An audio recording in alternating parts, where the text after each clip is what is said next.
A stalker's obsession. I was 24, living on my own in Fort Collins, Colorado, when I met Alyssa. We crossed paths through a mutual friend at a coffee shop. She was quiet, sweet, and had a mysterious charm. At first, everything felt normal. We'd go hiking in the foothills, watch movies, and just do regular dating stuff. But after a few months, I started to feel uneasy. Alyssa was very private about her life. She avoided introducing me to her friends and family, claiming they weren't close. I tried to be understanding, thinking maybe she had some private family issues. But her behavior became more unsettling. I'd sometimes catch her staring at me with an intense, unreadable look. She also started showing up at my apartment unannounced, sometimes late at night, and would just sit in her car until I noticed her. When I asked her why she wouldn't call, she'd shrug and say she liked surprising me. But the surprises weren't cute anymore. They were unnerving. The real fear began one night around 3 a.m. I woke up restless and went to get a glass of water. As I passed my front window, I saw her car parked across the street, its lights off. I could barely make out her silhouette in the driver's seat, staring directly at my window. My gut screamed at me, but I brushed it off, telling myself she was just overly attached. The next day, when I tried to talk to her about boundaries, she seemed unfazed, almost amused. Things escalated quickly after that. A week later, I came home from work to find her waiting on my stairs, looking tense. Before I could ask what was wrong, she insisted I come with her immediately, urging me toward her car without explanation. My instincts screamed at me not to go.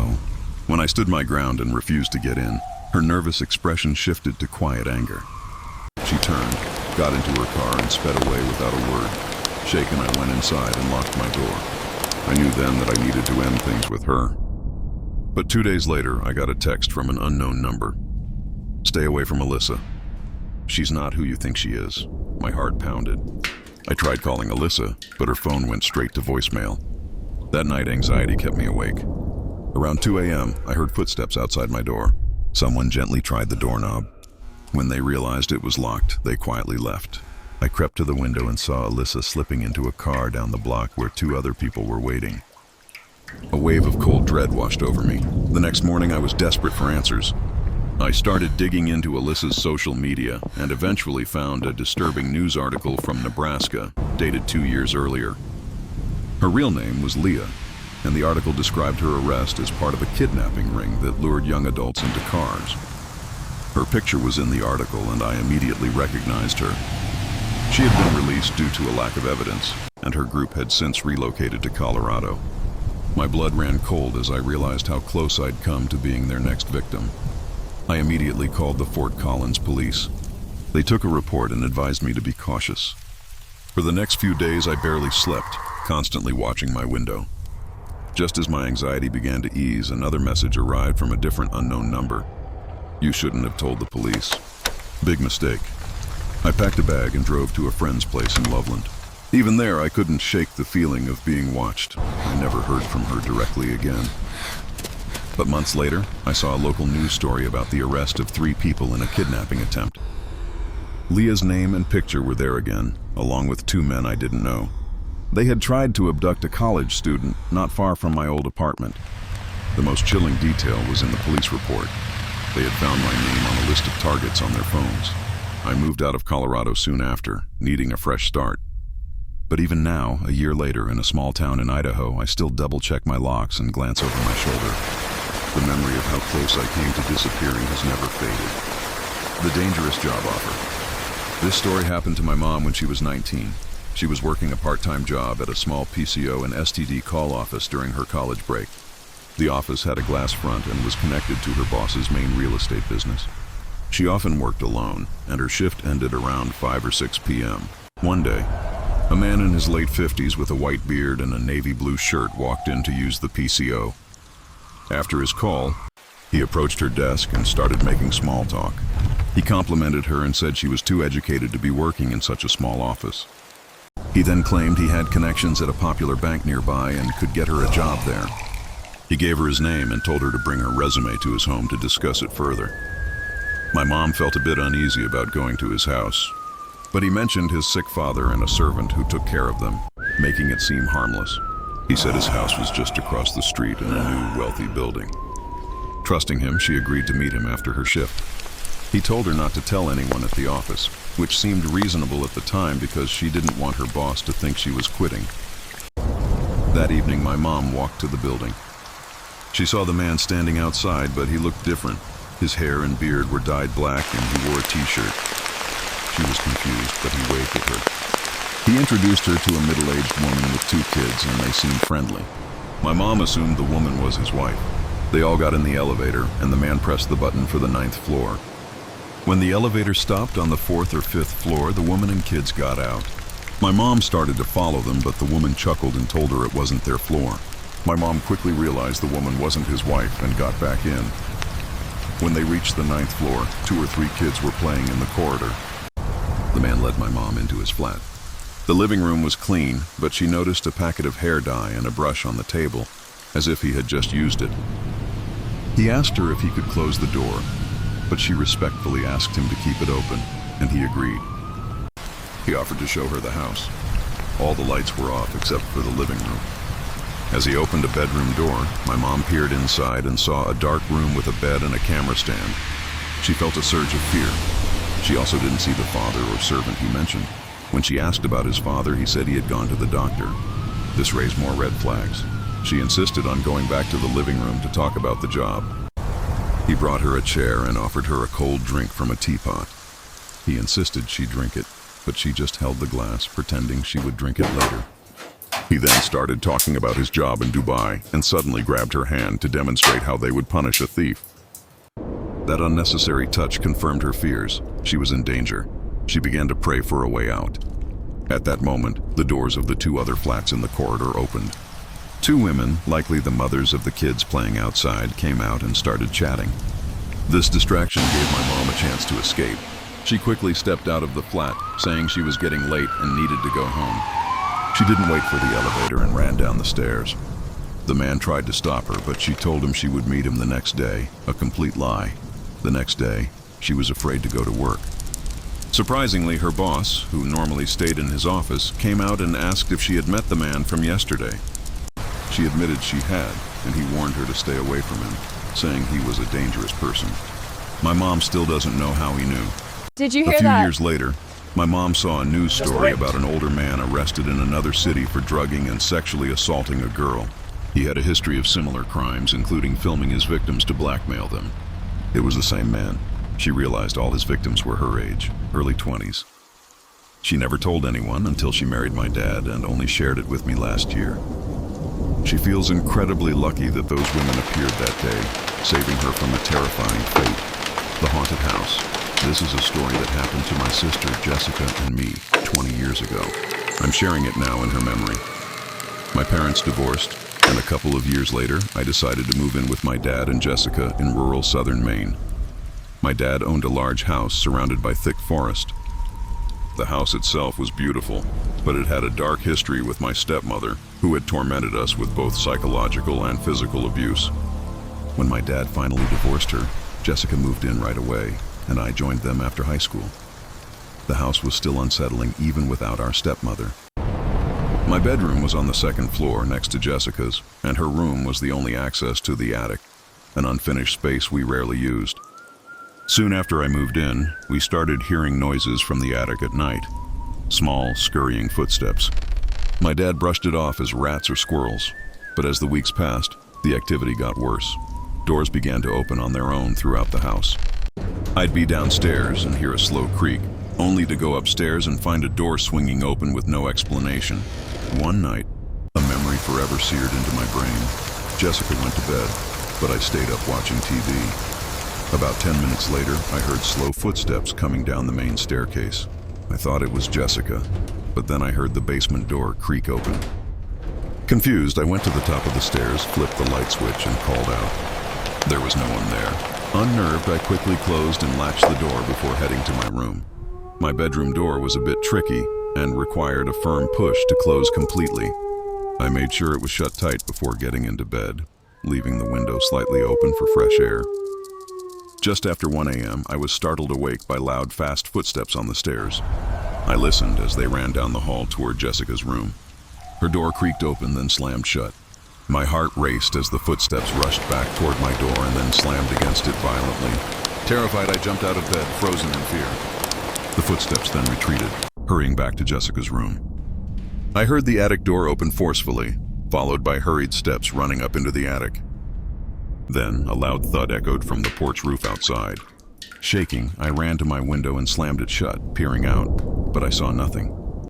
Seconds later, Jessica's voice was at my door, trembling. "Are you messing with me?"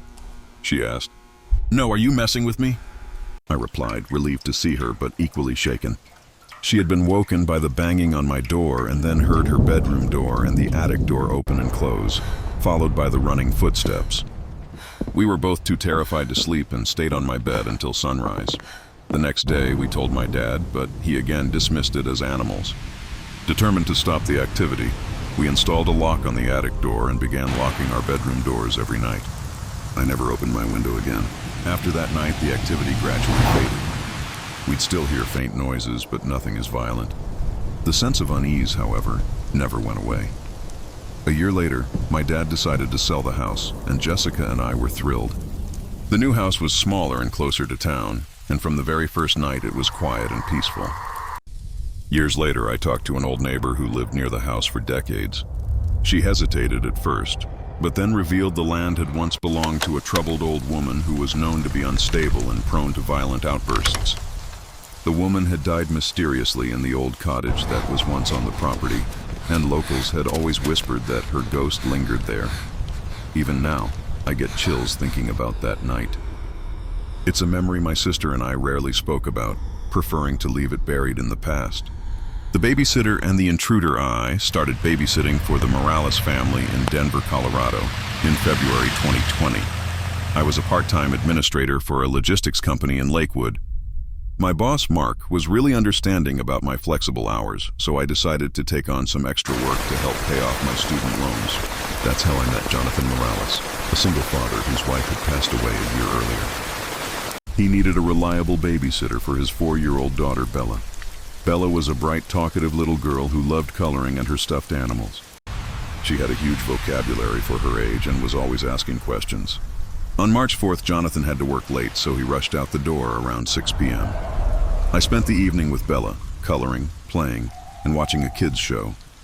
She seemed extra affectionate, asking for lots of hugs. I figured she missed her dad or maybe her mom. After her bath, I tucked her into her glow-in-the-dark room and read her a story. About half an hour later, I was downstairs when Bella called out. I went to her room and found her standing by the window, pointing. "There was a man outside," she said, her voice trembling. "He was staring at me." I tried to reassure her, telling her there was nobody there.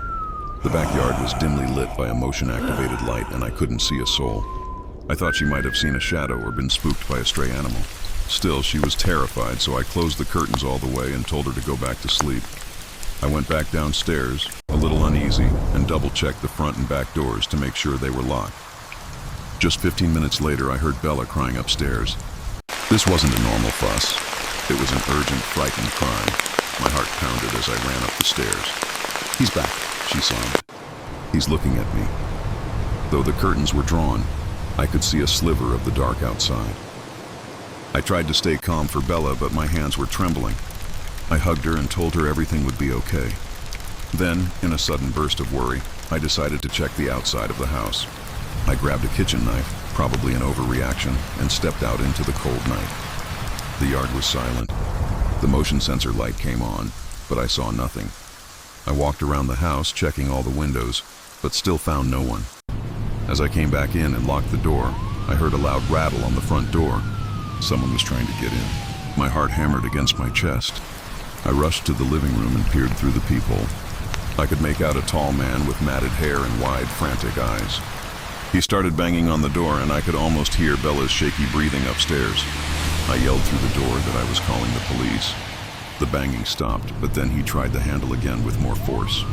I fumbled for my phone and dialed 911, my voice shaking as I explained the situation. The man must have heard me say police because he suddenly ran away. Minutes later, a patrol car's flashing lights filled the window. By the time the officers knocked, my hands were shaking so badly I could barely unlock the door. Bella ran downstairs, sobbing into my leg. The police searched the yard and found the man crouched under a thick patch of bushes. He was handcuffed while mumbling incoherently. An officer told me the man had escaped from a mental health facility just a few miles away. He was considered dangerous due to his unpredictable behavior. I was torn between fear and relief. Jonathan got home an hour later, visibly shaken but grateful Bella was safe. The police left, promising to keep us updated. I couldn't shake the image of that man's silhouette by the window. It still gives me chills to remember how certain Bella was, and how he disappeared just before I looked, waiting for his moment to strike. Years later, whenever I hear a strange noise or see movement in a yard, my mind goes back to that terrifying night. The worst part is not knowing if we were just random targets or if he had fixated on us for some reason. Just the wind. An abandoned school nightmare. My friend Ben and I started a YouTube channel called American Urban Explorers about 6 months ago. We'd filmed in old factories and abandoned steel mills across western Pennsylvania, loving the thrill of discovering forgotten places. So, when we heard about an abandoned elementary school in a small town called Maplewood, we knew we had to check it out. Roosevelt Elementary stood on the edge of town, its windows shattered and walls covered in graffiti. Locals whispered that it was haunted, claiming to see lights flicker and hear footsteps in the empty halls. For our channel, it was the perfect spot. One cool autumn afternoon, we parked our car and walked toward the property. My heart was thumping. The silence around the building felt heavy. Ben, always the braver one, was eager. We found a hole in the barbed wire fence and slipped through. The front doors were boarded up, but a loose panel gave us enough space to squeeze inside. A musty smell of mold and rotting wood hit us as we stepped into the foyer. I turned on my flashlight and handed Ben the camera. Our footsteps echoed on the debris-strewn floor as we explored, passing rusted lockers and a faded mural of smiling children. The sight of the chipped, mold-covered faces made me feel uneasy. After exploring a few classrooms, we entered the main office, which was littered with broken monitors and papers. Ben found a teacher roster from the late 1990s. We were taking pictures and filming when we heard a dull thud from down the hall. I froze. The sound was too heavy to be a loose door. Ben, however, insisted we check it out. We crept down the shadowy hallway. A faint light glowed from a classroom at the end of the hall. We edged toward the doorway, and that's when we saw him. A man stood inside, his back to us. He wore a dirty jacket and torn jeans. At first I thought he might be homeless, but his posture felt wrong, too still. Ben quietly cleared his throat. The man turned around. His eyes were wide and unfocused, and his face twisted into a chilling grin. Every hair on my neck stood up as he started moving toward us, slow but deliberate. We turned and bolted, running back down the corridor as his footsteps slapped against the floor behind us. We scrambled out of the school and sprinted toward the fence. I cut my arm on the jagged wire as I followed Ben through the hole. We kept running until we reached the car, jumped in, and locked the doors.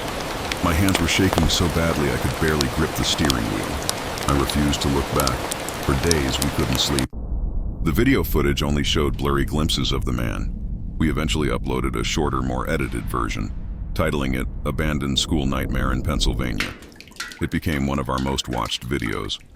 Local authorities eventually boarded up the school more securely, and a few months later the town decided to demolish the building. As Ben and I watched the bulldozers, the memory of that terrifying encounter became even more vivid. A fateful night in Fort Collins 2 years ago, on a Saturday night in February, I was driving to meet up with my guy friends to party in Fort Collins, Colorado. It was a ritual we had almost every weekend. I'd spent the day at my grandparents' house, and after a quick shower and a change of clothes, I headed out. Little did I know, this would be the last time I ever drove a car. My house was only a 5-minute drive from the highway. I got on and cruised at around 70 mph, listening to music and thinking about the night ahead. After 15 to 20 minutes, I noticed a police car on the other side of the road, parked in the left lane. I assumed the officer was waiting to catch speeders. I was wrong. Because I was in an SUV, my visibility of the road directly in front of me was limited. It was dark and oncoming headlights occasionally blinded me. Suddenly, I felt a heavy impact beneath my vehicle. My heart dropped. I knew instantly that I had run over something large, possibly a person. I pulled to the side of the highway, turned on my hazard lights, and was overwhelmed by panic and dread. I could hardly breathe. Tears flooded my eyes as I began to scream, shaking uncontrollably. I knew I couldn't turn around on the high-speed interstate to check, so with trembling hands, I called 911. The operator calmly told me they were already aware of the situation and that an officer was on the scene. She said it would be okay for me to drive to the police station. My mind was racing as I slowly and carefully made my way to the station. Once there, I filled out forms and spoke with an officer who told me they would be in touch. By the time I left, my phone was filled with missed calls and texts from my friends. I called my friend Bob, told him what happened, and explained I wouldn't be coming to the club. He was shocked but understood and told me to take care of myself. The next week, I learned more from news reports and police interviews. The person I had run over was Brent Thompson, a 28-year-old man with a history of minor legal issues. He had been pulled over by Deputy Lorenzo Lujan for expired tags and panicked, giving the officer a fake name. When confronted, he ran. The deputy chased him to the edge of the interstate and deployed his taser. Brent fell onto the pavement seconds before I drove by and ran him over. He died at the scene. Brent's family filed a lawsuit against the deputy, but after a long investigation, the district attorney concluded the officer's actions were lawful. I was not charged, but the weight of the tragedy haunted me every day. My life changed dramatically. I became withdrawn, avoided my friends, and couldn't drive. Every time I got near the driver's seat, I felt sick. My family and friends had to drive me everywhere, or I relied on Uber and buses. I started seeing a counselor to cope with my guilt and trauma. Therapy helped, but it didn't erase the vivid memories and nightmares. The hardest thing I ever did was meet Brent's family. I met his parents and younger sister, tearfully explaining everything that happened. They listened and forgave me, acknowledging that Brent had made mistakes that led to his death. But it didn't make losing him any easier. That meeting was a pivotal moment in my healing process. Helping to lift some of the immense guilt I carried, I slowly rebuilt my life, volunteering at local community centers to speak to teenagers about choices and consequences. But driving remained impossible for me. I eventually moved closer to my workplace to reduce the need for travel. I still feel isolated sometimes, and friends occasionally urge me to try driving again. But the anxiety is too overwhelming. The accident changed my perspective profoundly, teaching me valuable lessons about forgiveness, compassion, and resilience. A year later, I visited the site of the accident, bringing flowers for Brent. As I stood there, I felt sadness, but also hope, reflecting on my journey through trauma, guilt, and healing.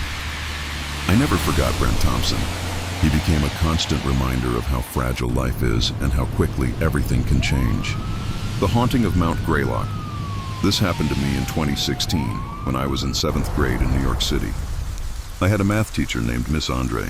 She wasn't my favorite. I thought she was a little mean and gave us an insane amount of homework. It was a Friday, the last day before a week-long President's Day break. I was on my bus ride home when we stopped at a red light. Looking out the window, I saw something that made me freeze. Miss Andre was on the sidewalk, staring directly at me with an unnerving, uptight expression. I felt spooked. I wondered if she was following the bus, but that seemed too unlikely in a city like New York.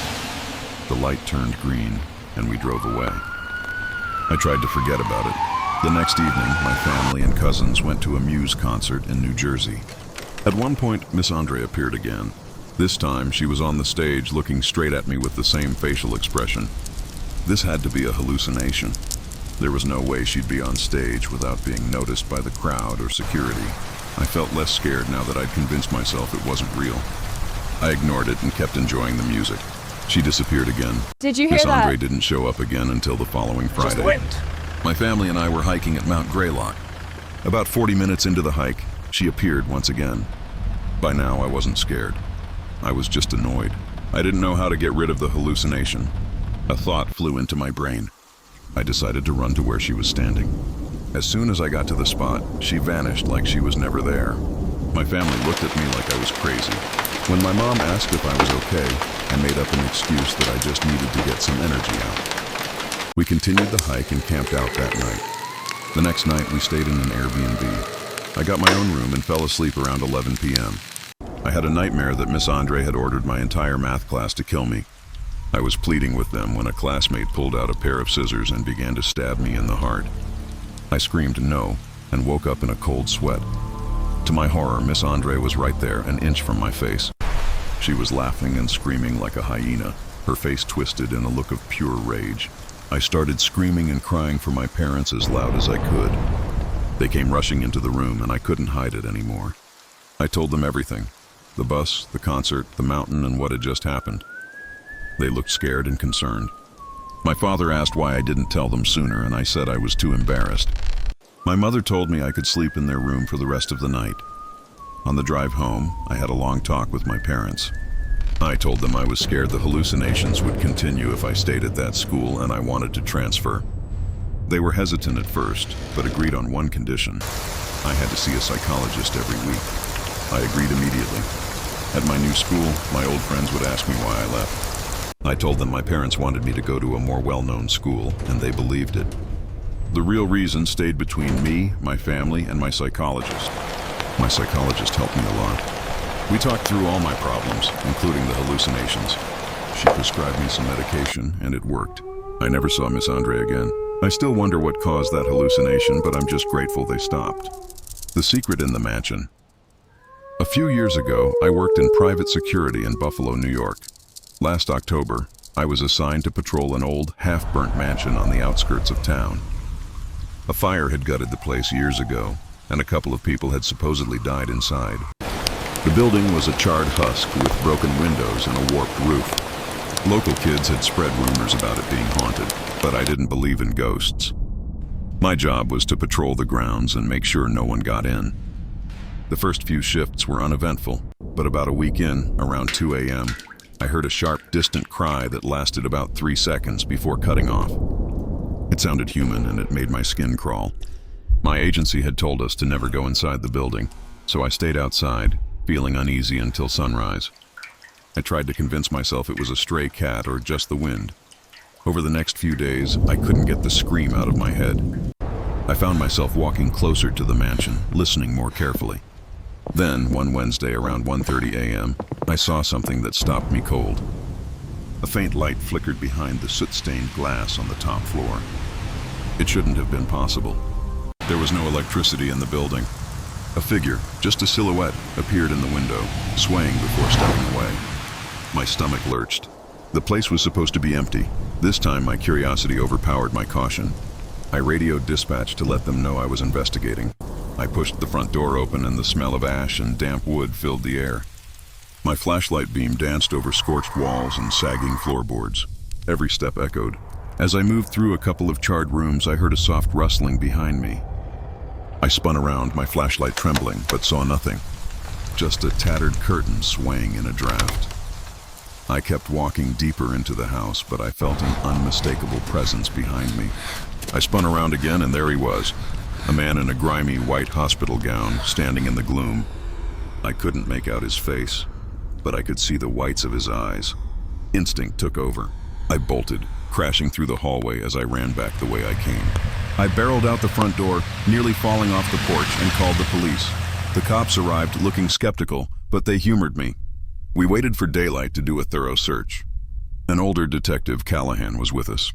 After hours of looking, one of the officers found a concealed door behind a bookcase that led to the basement. The smell was horrendous, a mix of mold, damp concrete, and something else I couldn't place. Down there we found 3 men, all alive and startled by our arrival. They were wanted for several robberies. Tucked away in a corner was a terrified man, tied to a chair and gagged.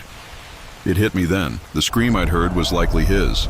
The police arrested the 3 men and freed the hostage. As they escorted the criminals upstairs, I noticed that none of them were wearing a white gown. I asked the detective if they had an accomplice, but he couldn't say for sure. I still think about that moment when I turned and saw the figure in the white gown. Was it the hostage in a makeshift outfit, or was there someone else in that house? Someone who didn't want to be found? I'll probably never know the concrete answer.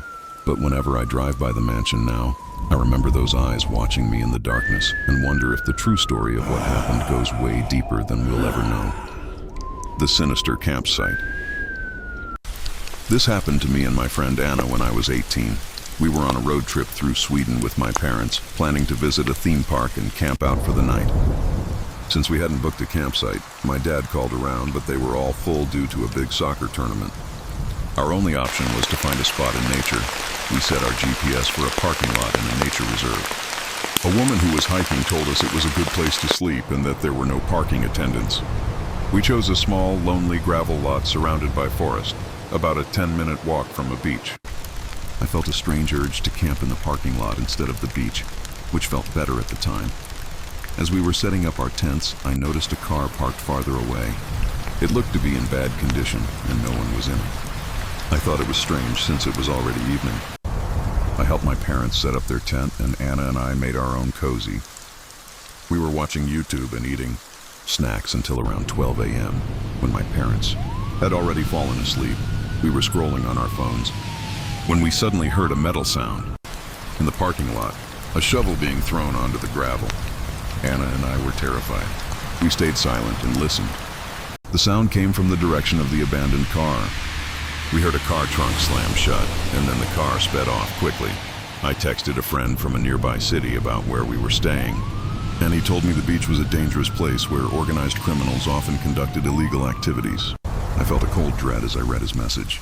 About 10 minutes after the car sped off, we heard the loudest, most blood-curdling male scream I've ever heard, coming from the woods. Anna and I were horrified. I texted my mom, but she was asleep and thought it was nothing. We crawled under our blankets, too scared to sleep. The silence was deafening after the scream. Suddenly, my blood turned to ice as I heard silent, stealthy footsteps walking around our tents. Anna and I froze. I put my phone down so the light wouldn't give us away. The person walked around our tent, then my parents' tent, and finally our car. My mom would later tell me she heard a strange, heavy breathing sound outside their tent. The person stopped and the car from earlier came back. Its headlights lit up our tents, and we quickly lay down so they wouldn't see us sitting up. I gathered my courage to peek out the window and saw a car door slam shut as the car drove off again. I was relieved, but just 5 minutes later I heard another car approaching fast. I looked out and saw it was a police car speeding down the same road. Did you We hear were too that? shaken to go back to our tents, so we sat Just in the the car, locking the doors for safety. I stayed awake until 5 a.m., watching the woods. Anna eventually fell asleep in the passenger seat. The next morning, we told my dad everything. He was still half asleep during the incident. We packed up and left the place as fast as we could. Later that evening, I searched online about the forest and found that a man had been murdered there not long before, stabbed to death in a gang-related incident. 2 other men were also missing from the beach and have never been found. I got chills thinking about what could have happened. Who was the person walking around our tents? Who screamed? And why was a shovel involved? I'll never know, but I'm grateful we were spared that night. The ghosts of Oakwood Cemetery. I've always been fascinated by ghost stories. My friends and I love to share spooky tales, and one night we decided to visit the abandoned graveyard at the edge of our small town in western New York. Oakwood Cemetery was rumored to be haunted by spirits dating back to the early 1800s. It was a chilly October evening, just a few days before Halloween. We rode our bikes to the outskirts of town, leaving the streetlights behind. A wooden sign, faded and overgrown with weeds, marked the entrance. The cool night air brushed against our cheeks as we parked our bikes. My friend Becca checked her flashlight, and Jake tried to steady his shaky hands. I felt a mix of excitement and fear. The rusty iron gate creaked loudly as we pushed it open. We stepped onto a path lined with gravestones leaning at odd angles. The moonlight cast a ghostly glow on the old statues of angels and ivy. We tried to crack jokes, but the silence felt too heavy. At the center of the cemetery was a crumbling mausoleum. A plaque on the front read, "The Whitaker Family, 1839. Local legends claimed the Whitakers had perished in a fire and their spirits haunted the mausoleum. We exchanged nervous glances. This was the place that was rumored to be the most haunted.